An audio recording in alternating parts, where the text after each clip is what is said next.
नमस्कार दोस्तों, स्वागत है आप सभी लोगों का Sonu study classes YouTube channel में। दोस्तों आज मैं आप सभी लोगों को एनसीईआरटी बुक क्लास 11th जीव विज्ञान चैप्टर 6 पुष्पी पादपों का शारीर पर प्रश्न उत्तर मैं आप लोगों को इस वीडियो में बताऊंगा। प्रश्न नंबर 1, विभिन्न प्रकार के मेरिस्टेम की स्थिति तथा कार्य बताइए। उत्तर नंबर 1, शीर्षस्थ विभज्योतक, यह मुख्य रूप से जड़ व तने के शीर्षों पर तथा पत्तियों के अग्रों पर मिलते हैं, जहां यह नई नई कोशिकाएं बनाते रहते हैं। नंबर 2, अंतःविषी विभज्योतक, यह शीर्षस्थ विभज्योत का अलग होकर छूटा हुआ भाग होता है, जो स्थायी ऊतकों में परिवर्तित न होकर उसके मध्य में छूट जाती है।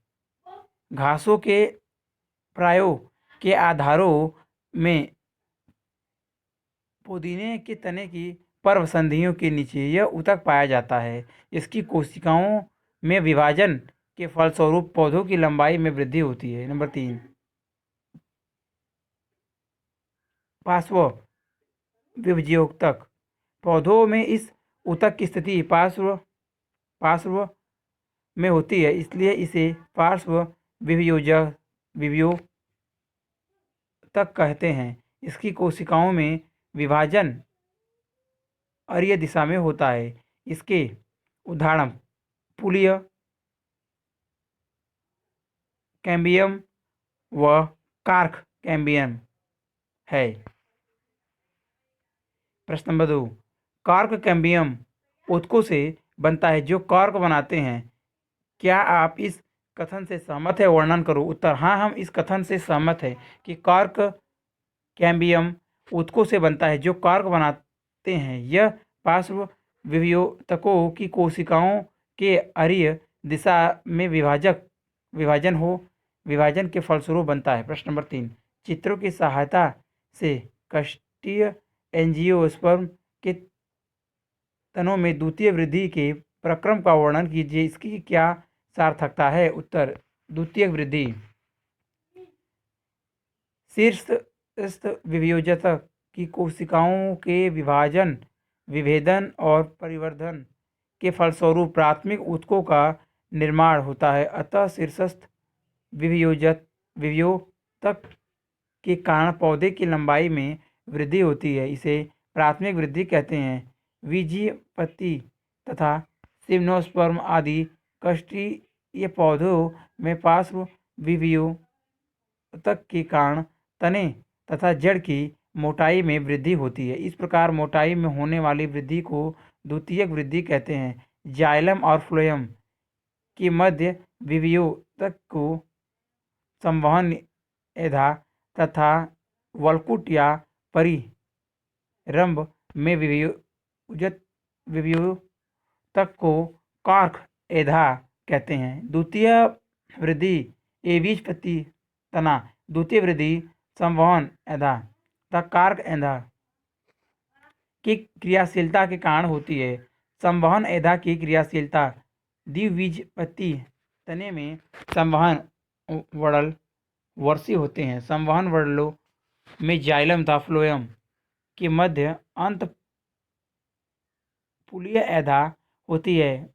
मज्जा रश्मियों की मृत्यु की कोशिकाओं जो अंतपुलीय एधा के मध्य स्थिति होती है, विभज्योतकी होकर अंतरपुलीय एधा बनाती है। पुलीय तथा अंतरपुलीय एधा मिलकर संवहन एधा को घेरा बनाती है। A C B companion cell XY1, C XY1, D sieve tube PH 1C XY1, OO, E PH1C XY2 XY1, F PH1 PH2C XYZ XY1, G PH1 PH2C XY3, XY2, XY1। चित्र पुलीय एधा की कोशिका का क्रमिक विभाजन, जाइलम और phloem का निर्माण, संवहन एधा वलय की कोशिकाओं तने की परिधि की समांतर तल अर्थात स्पर्शरेखीय तल में ही विभाजित होती है। इस प्रकार प्रत्येक कोशिका के विभाजन से जो नई कोशिकाएं बनती है उसमें से केवल एक एंजाइम या फ्लोएम की कोशिका में रूपांतरित हो जाती है, जबकि दूसरी कोशिका विभाजनशील बनी रहती है। परिधि की ओर बनने वाली कोशिकाएं फ्लोएम के तत्वों में तथा केंद्र की ओर बनने वाली कोशिकाएं जाइलम के तत्वों में परिवर्धित हो जाती है। बाद में बनने वाला संवहन ऊतक क्रमशः द्वितीय जाइलम तथा द्वितीय फ्लोएम कहलाता है। यह संरचना तथा कार्य में प्राथमिक जाइलम तथा फ्लोएम के समान होते हैं। कार्क एधा की क्रियाशीलता, संवहन एधा की क्रियाशीलता से बने द्वितीय ऊतक पुराने ऊतकों पर दबाव डालते हैं, जिसके कारण भीतरी केंद्र की ओर उपस्थित प्राथमिक जाइलम अंदर की ओर दब जाता है। इसके साथ ही परिधि की ओर स्थित प्राथमिक फ्लोएम नष्ट हो जाता है। दूसरे पहले की वाह त्वचा की कोशिकाएं एक निश्चित सीमा तक खींचने के बाद टूट फूट जाए। अंतस्त्वा के अंदर ही कुछ मृदुतिकीय कोशिकाएं विभिजोतक होकर कॉर्क एधा बनाती हैं। कॉर्क एधा कभी कभी वलकुट, अंतस्त्वचा, परिरंभ आदि से बनती हैं। कॉर्क एधा तने की परिधि की समांतर विभाजित होकर बाहर की ओर सुबेरी-युक्त कॉर्क या फ्लोएम का निर्माण करती है। यह तने के अंदर के भीतर ऊतकों की सुरक्षा करती है। कॉर्क एधा से केंद्र की ओर बनने वाली मृदुतकीय, स्थूल कोणीय अथवा दृढ़ोतकीय कोशिकाएं द्वितीयक वलकुट का निर्माण करती है। कॉर्क एधा से बने फैलम तथा फैलोडम को पेरिडम कहते हैं। पेरिडम में स्थान स्थान पर गैस विनिमय के लिए वातरंध्र बन जाते हैं। द्वितीय जाइलम वसंत काष्ठ तथा शरद काष्ठ में भिन्न होता है। इसके फलस्वरूप कुछ पौधों में स्पष्ट वार्षिक वलय बनते हैं। चित्र आप देख लीजिए, ABCD।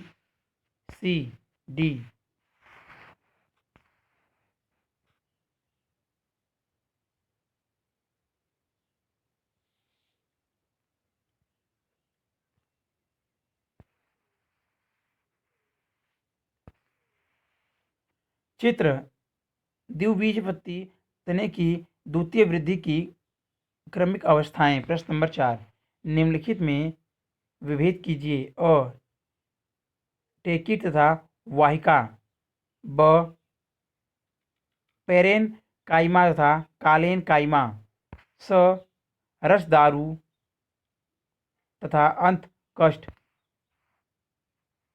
काष्ठ, द खुला तथा बंद संवहन वल्डल। उत्तर अ टेकिट तथा वाहिका में अंतर, क्रमशः वाहिनिकाएं, वाहिकाएं।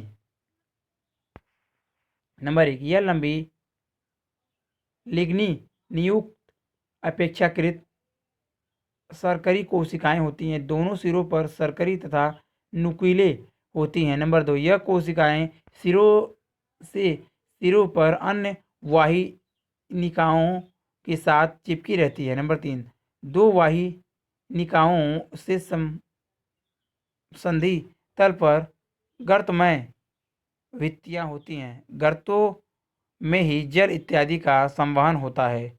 नंबर 4, संघ टेलियोफाइटा के सभी सदस्यों में पाई जाती है। वाहिकाएं, यह लंबी लिग्निन युक्त अपेक्षाकृत चौड़ी कोशिकाएं होती हैं। कोशिकाओं के चौड़े सिरे पूर्णतः या आंशिक रूप से जुड़े होते हैं। यह नलिकाकार रचना बनाती है। अनेक कोशिकाएं सिरों पर जुड़कर एक सतह संरचना का निर्माण कर लेती हैं। कोशिकाएं अलग अलग नहीं की जा सकती। वाहिकाओं के मध्य अनुप्रस्थ भित्तियां नहीं होती हैं, अतः संवहन एक सिरे से दूसरे सिरे तक बिना किसी अवरोध के होता है। यह केवल आवृतबीजी पौधों में पाई जाती है। पेरेनकाइमा मृतक तथा कालेन काइमा स्थूल कोण ऊतक में अंतर। क्रमशः मृदुतक, स्थूल कोण ऊतक। नंबर 1, यह एक सरल स्थायीता जीवित कोशिकाओं से बना ऊतक है। नंबर 2, कोशिकाओं की कोशिका भित्ति सेलुलोज से बनी होती है। जीव द्रव्य की प्राय ये एक केंद्रीय रिक्तिका होती है। नंबर 3, कोशिकाएं समव्यासी तथा विभिन्न आकारों की होती है। इसमें अंतरा कोशिकीय स्थान पाए जाते हैं। नंबर 4, कार्किकी स्वरूप में सक्रिय होती है। विभिन्न प्रकार का कार्य करने के लिए अलग अलग आकार में रूपांतरित होती है। नंबर 5, भरण ऊतक के ऊपर में पौधों के सभी अंगों तथा स्थानों में पाई जाती है। नंबर 1, यह भी सरल स्थायीता जीवित कोशिकाओं से बना ऊतक है। नंबर 2, कोशिकाओं में भित्ति सेलुलोज की बनी होती है। कोशिकाओं के कोनों पर अतिरिक्त सेलुलोज एकत्र हो जाने के कारण कोने स्थूलित हो जाते हैं। केंद्रीय रिक्तिका होती है। कोशिकाएं समव्यासी एवं कोणीय होती हैं। अंतरा कोशिकीय स्थान नहीं होते हैं। कार्किकी स्वरूप में प्रारंभ में सक्रिय होती है और लचीली यांत्रिक शक्ति प्रदान करती है। सामान्य द्विबीजपत्री तने की अंधत्वचा बनाती है। रसदारू तथा अंतकोष्ठ में अंतर। क्रमशः रस काष्ठ अंतकोष्ठ। नंबर 1, द्वितीयक जाइलम का परिधि की ओर रिक्त हल्के रंग का भाग रसकष्ट कहलाता है। रसकष्ट की वाहिकाओं में रेजिन, टेनिन, तेल, गोंद आदि का संचयन नहीं होता। टाइलोसिस नहीं बनती। नंबर 3, रसकष्ट की वाहिकाओं की गुहा अवरुद्ध नहीं होती। यह जल एवं खनिज पदार्थों का संवहन करती है।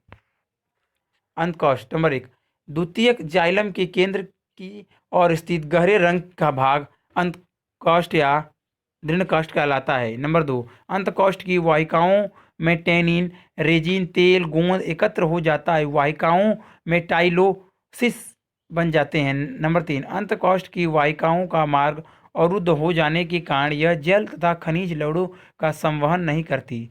यह पौधों को यांत्रिक आधार प्रदान करता है। खुले तथा बंद संवहन वंडल में अंतर। क्रमशः खुला संवहन वंडल, बंद संवहन वंडल। नंबर 1, संवहन वंडल में के जाइलम तथा फ्लोएम के मध्य एधा कैम्बियम कोशिकाओं की पट्टी पाई जाती है। नंबर 2, संवहन वंडल संयुक्त वही फ्लोएम या उभय फ्लोएमी होते हैं। नंबर 3, यह द्विबीजपत्री तनों में पाए जाते हैं। नंबर 1, संवहन वंडल की जाइलम तथा फ्लोएम के मध्य एधा का अभाव होता है। नंबर 2, संवहन वंडल संयुक्त वही फ्लोएमी होते हैं। नंबर 3, यह एक बीजपत्री तनों में पाए जाते हैं। प्रश्न नंबर 5, निम्नलिखित में शारीर के आधार पर अंतर कीजिए। एक बीजपत्री मूल तथा द्विबीजपत्री मूल। एक बीजपत्री तथा एक बीजपत्री तना तथा द्विबीजपत्री तना। उत्तर एक बीजपत्री मूल तथा द्विबीजपत्री मूल में अंतर। क्रमशः ऊतक, एक बीजपत्री मूल, द्विबीजपत्री मूल। नंबर 1, कार्टेक्स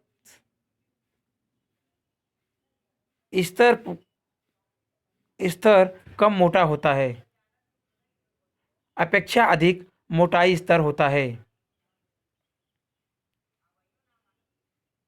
अंतःसत्त्वाचा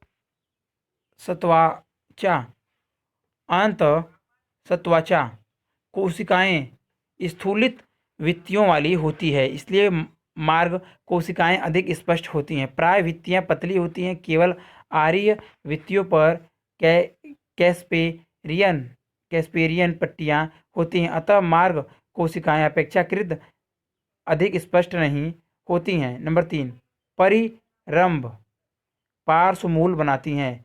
पार्श्वमूल बनाने की अतिरिक्त एधा तथा कॉर्क एधा बनाने में सहायता करती है। नंबर 4, संवहन वंडल। नंबर 1, प्राय 6 से अधिक होते हैं। नंबर 2, जाइलम वाहिकाएं गोलाकार या अंडाकार तथा बड़ी गुहा वाली होती है। नंबर 3, एंधा नहीं बनाती है। नंबर 1, प्राय 2 से 6 तक होते हैं। नंबर 2, जाइलम वाहिकाएं बहुभुजी तथा अपेक्षाकृत छोटी गुहा वाली होती है। नंबर 3, द्वितीय वृद्धि के समय एंधा बनाती है। नंबर 5, मंजा सुविकसित, अल्प विकसित अथवा अनुपस्थित। एक बीजपत्री तने तथा द्विबीजपत्री तने में अंतर ऊतक एक बीजपत्री तना क्रमशः ऊतक एक बीजपत्री तना द्विबीजपत्री तना। नंबर 1, वाह त्वचा अधिकतर रोमरहित होती है, प्राय रोमयुक्त होती है। नंबर 2, अधस त्वचा ध्रुवोतक से बनी होती है, स्थूल कोण ऊतक से बनी होती है। नंबर 3, वलकुट विभेदी नहीं होता है, मृदुतक का बना होता है। नंबर 4,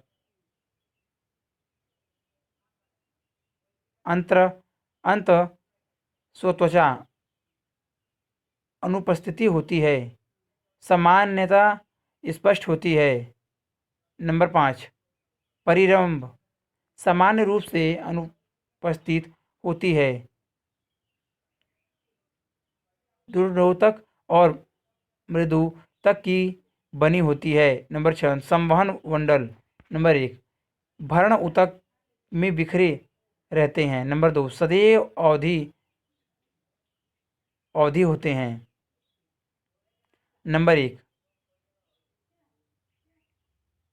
1 या अधिक चक्रों में विन्यास होते हैं। अ वंडल आच्छद ब जाइलम स फ्लोएम। नंबर 3, प्रत्येक पुल के चारों ओर द्रोणोतल की वंडल आच्छाद होता है। नंबर 4, वाहिकाएं 5 या वाई आकार में विन्यास होती है। नंबर 5, वी आकार के जाइलम के मध्य स्थित।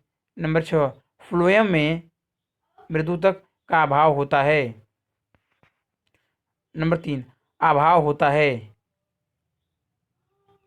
नंबर 4, वाहिकाएं आर्य पत्तियों में विन्यसित होती हैं। नंबर 5, जाइलम के बाहर अथवा दोनों ओर होता है। नंबर 6, फ्लोएम में मृदुतक होता है।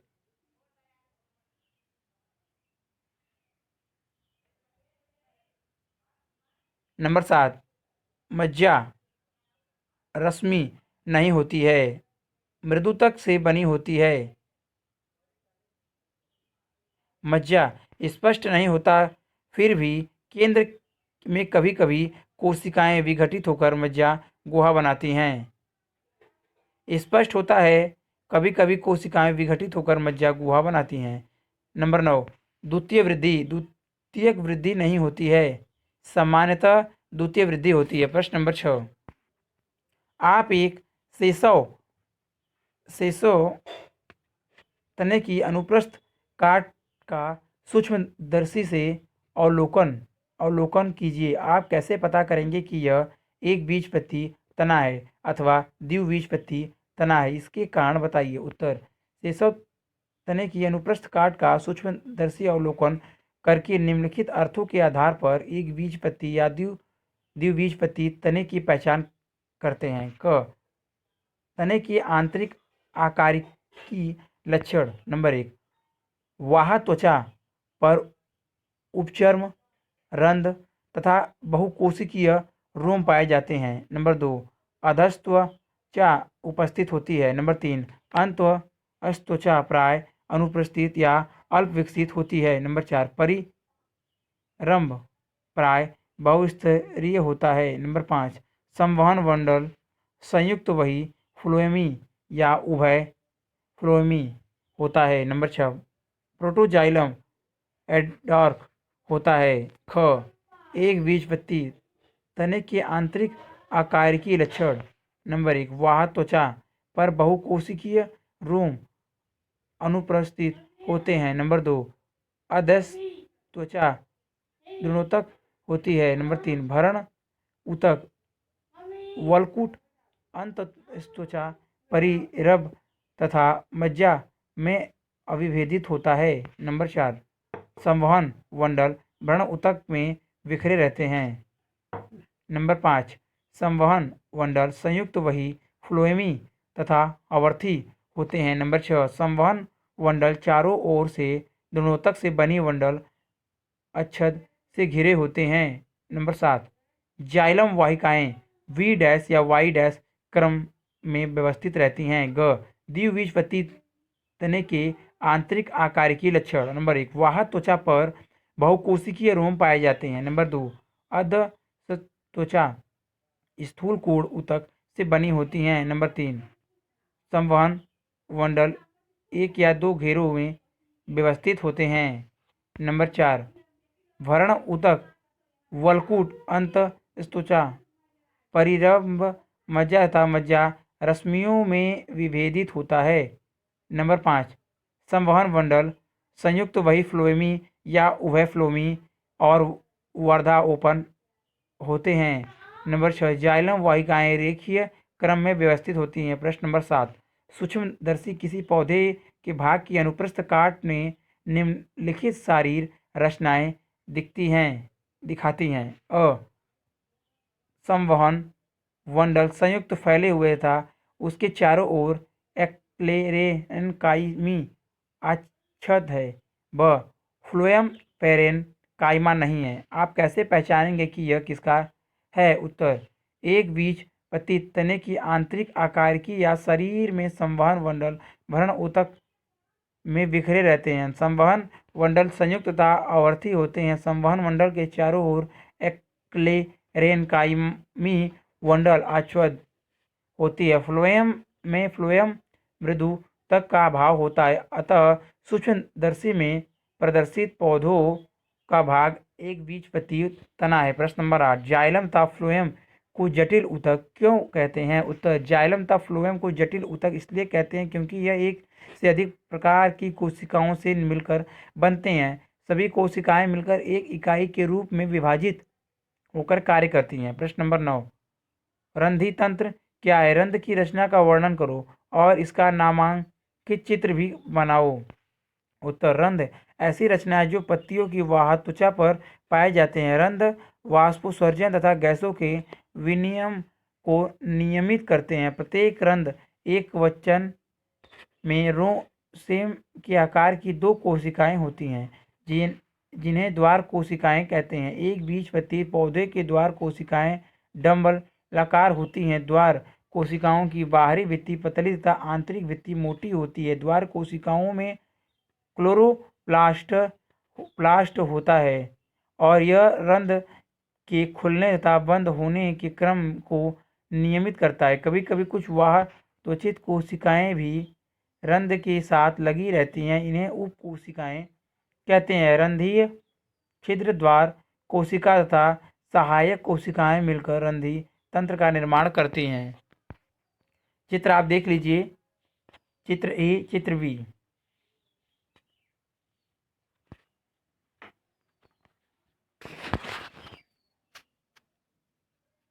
चित्र आप देख लीजिए।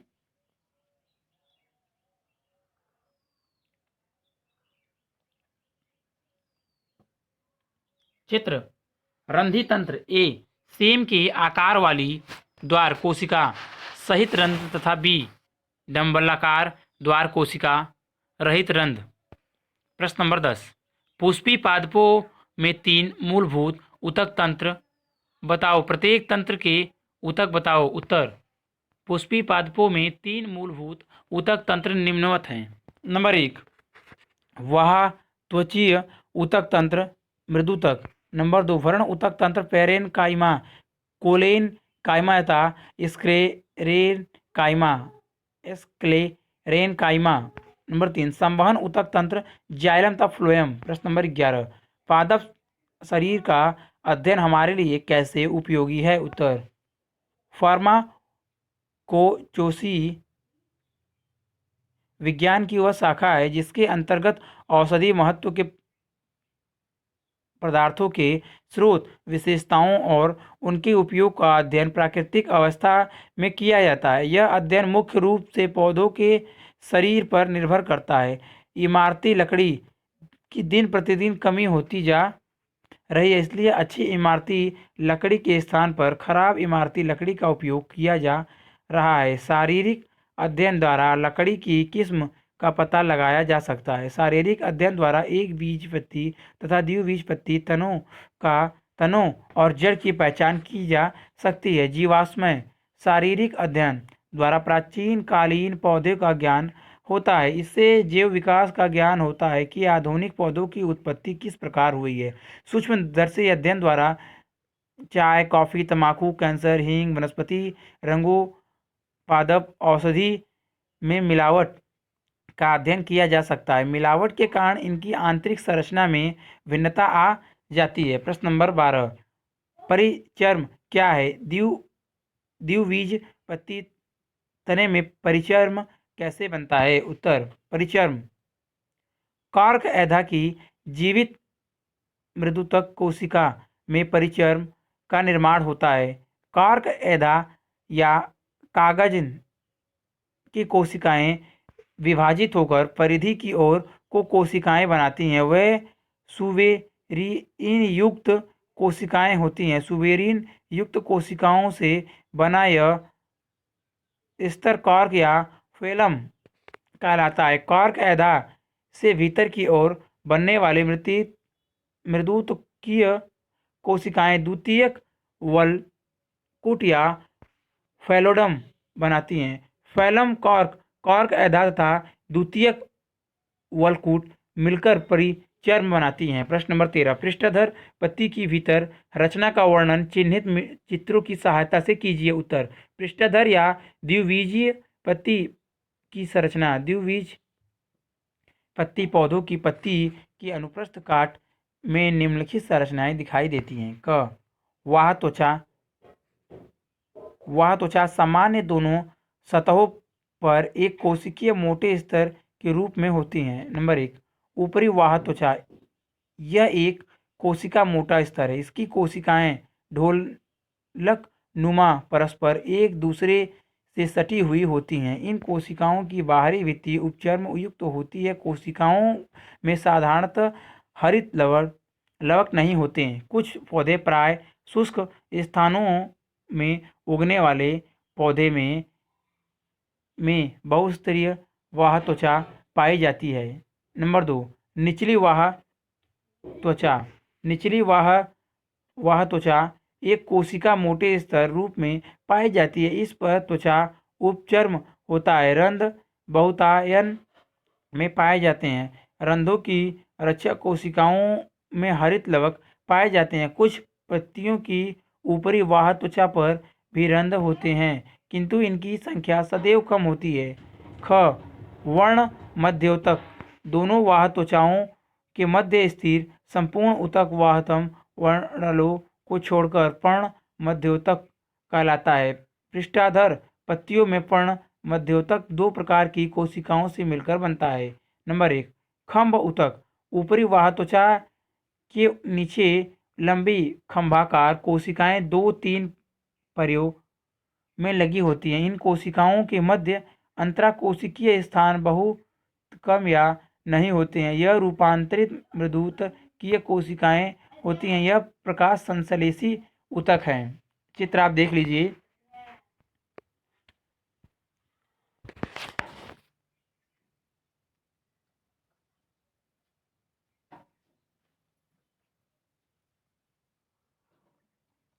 चित्र प्रारूपिक पृष्ठाधर पत्ती प्राय द्विबीजपत्री पौधों की पत्ती होती है। अनुप्रस्थ काट। नंबर 2, स्पंजी ऊतक। खंभ मृदुतक से लेकर निचली वाह त्वचा तक स्पंजी मृदुतक ही होता है। यह कोशिकाएं सामान्यतः गोल और ढीली व्यवस्था में स्थान काफी और स्पष्ट अंतराकोशिकीय स्थान वाली होती है। इस कोशिकाओं में क्लोरोप्लास्ट कम संख्या में होते हैं। मध्य सिरा में संवहन पुल के ऊपर तथा नीचे दृढ़ोतक या स्थूल कोण ऊतक पाया जाता है। ग, संवहन पुल। पत्ती की अनुप्रस्थ काट में अनेक छोटी छोटी सिराएं संवहन पुलों के रूप में दिखाई पड़ती हैं। संवहन पुल जाइलम का फ्लोएम से मिलने से बनता है। आदिदारु सदैव ऊपरी वाह त्वचा की ओर होती है, जबकि अनुदारु निचली वाह त्वचा की ओर होती है। फ्लोएम निचली वाह त्वचा की ओर होता है। जाइलम और फ्लोएम के मध्य एंधा होती है। इस प्रकार संवहन पुल संयुक्त समपार्श्व तथा बद्ध होते हैं। प्रत्येक संवहन पुल दृढ़ोतक रेशों से घिरा होता है तथा इसके बाहर मृदुतकीय कोशिकाओं का पुलीय आच्छद होता है। यह वांडल्य आच्छद समांतर छोटी से छोटी सिरा के चारों ओर भी होता है। प्रश्न नंबर 14, त्वक कोशिकाओं की रचना तथा स्थिति उन्हें किस प्रकार विशिष्ट कार्य करने में सहायता करती है? उत्तर, त्वक कोशिकाएं यह पादप शरीर के सभी भागों पर सबसे बाहरी रक्षात्मक आवरण बनाती है। यह प्राय एक कोशिका मोटा स्तर होता है।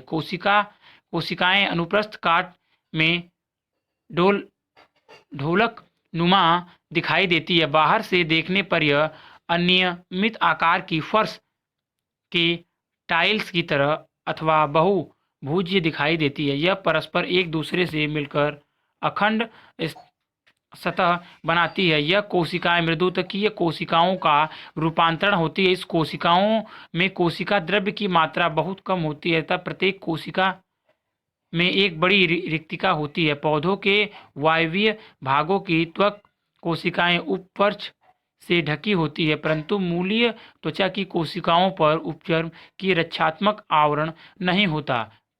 तने, पत्ती आदि की त्वक कोशिकाओं के मध्य रंध्र पाए जाते हैं। रंध्र द्वार कोशिकाओं से घिरे होते हैं। द्वार कोशिकाएं वृत्ताकार होती हैं। द्वार कोशिकाओं के चारों ओर पाए जाने वाली कोशिकाओं को सहायक कोशिकाएं कहते हैं। रंध्रों का खुलना तथा बंद होना रक्षक कोशिकाओं की आसुनता पर निर्भर करता है। रंध्र वाष्पोत्सर्जन तथा गैसों के आदान प्रदान का कार्य करते हैं। रंध्रों की स्थिति, संख्या, रचना, उपचर्म की मोटाई आदि वाष्पोत्सर्जन की दर को प्रभावित करती है।